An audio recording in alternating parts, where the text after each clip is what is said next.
দেশে বর্তমানে ভাই সব জিনিসের দাম বেশি। আগে আপনার দেশে যখন মূলা বিক্রি করতাম, কাঁচামাল বিক্রি করতাম, সবজি চাষ করছি, তখন কিন্তু দেশে এত দাম ছিল না। আমরা এক মোটা মূলা মানুষকে 5 টাকা জোর করে দিতাম, ভাই এক মোটা মূলা আছে আপনি নিয়ে নেন, আমাকে 5 টাকা দেন, বেশি টাকা লাগবে না।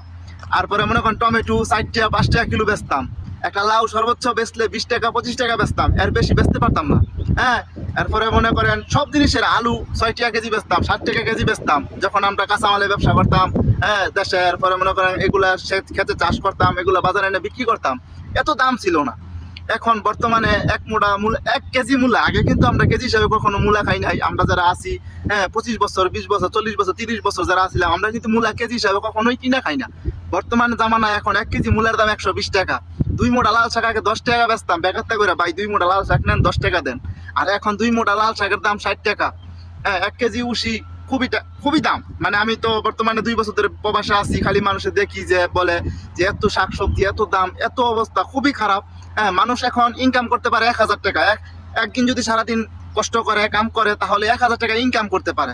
তার কিন্তু 1 কেজি গরুর গোস্ত লাগে 850 টাকা। সে বাকি টাকা কি কিনবে? চাউল কিভাবে কিনবে, ডাউল কিভাবে কিনবে, তেল কিভাবে কিনবে, সে কিভাবে চলবে, নিজেও হতাশ হয়ে যায়। একখানা গার্মেন্টসে চাকরি করলে সর্বোচ্চ 12,000 13,000 14,000 15,000 20,000 টাকা। তো যার যেরকম আছে, এখানে ঘর ভাড়া আছে, নিজের অসুস্থ আছে, নিজের ফ্যামিলি আছে, সবকিছু আছে। সবকিছু সে সে সবকিছুর খরচ দিতে দিতে তার কাছে কিছুই থাকে না। মাস মাস মাস আবার মাস হওয়ার আগে সব টাকা পয়সা সব শেষ হয়ে যায়। তো কিভাবে সে জমাইবো, কিভাবে বাকি জীবনের জন্য কিছু আয় দায় করবে, কিভাবে চলবে, সেই অবস্থা এখন নাই। আপনি যদি একটু ফ্যামিলি নিয়ে ঘর ভাড়া থাকেন তাহলে 7,000 8,000 টাকা লাগে আপনার ঘর ভাড়া নিয়ে চলতে। 8,000 নিচে 7,000-এর নিচে ঘর ভাড়া নাই। আপনার খাইতে লাগে আরো 6-7 8,000 টাকা। আপনি অল্প অল্প খাইলেন, এরপর 6-7 হাজার টাকা খাইতে লাগবে। তো 7 আর 7 14,000 টাকা হয়ে গেছে আপনার খাওয়াই আর ঘর ভাড়ায়। ফ্যামিলির নিজের অসুস্থতা আছে, নিজের খরচ আছে, এরপরে মনে করেন ফ্যামিলির খরচ আছে। তো কিভাবে মাসে যদি 20,000 টাকা আপনি বেতন পান, কয় টাকা থাকে? কিছুই থাকে না।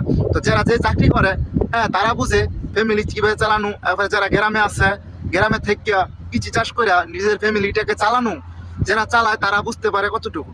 তো চেষ্টা করবেন প্রবাসে যারা আসবেন, ভালো কোম্পানিতে আসবেন, ভালো দালাল ধরে আসবেন, ভালো জায়গায় আসবেন, যেন আপনি এই যে দালালে পরে যে এত টাকা আপনি বাসে বকশিস পাবেন, এত টাকা ইনকাম করতে পারবেন, এটা বড় বিষয় না। আপনার বিষয় হলো আপনি ভালো কোম্পানি কিনা 1500 যত টাকা বেতন আছে আপনি বেতন চিন্তা করে আসবেন। সর্বোচ্চ বেতন আপনি 1200-1500 টাকার নিচে কোনো বেতনে আসবেন না।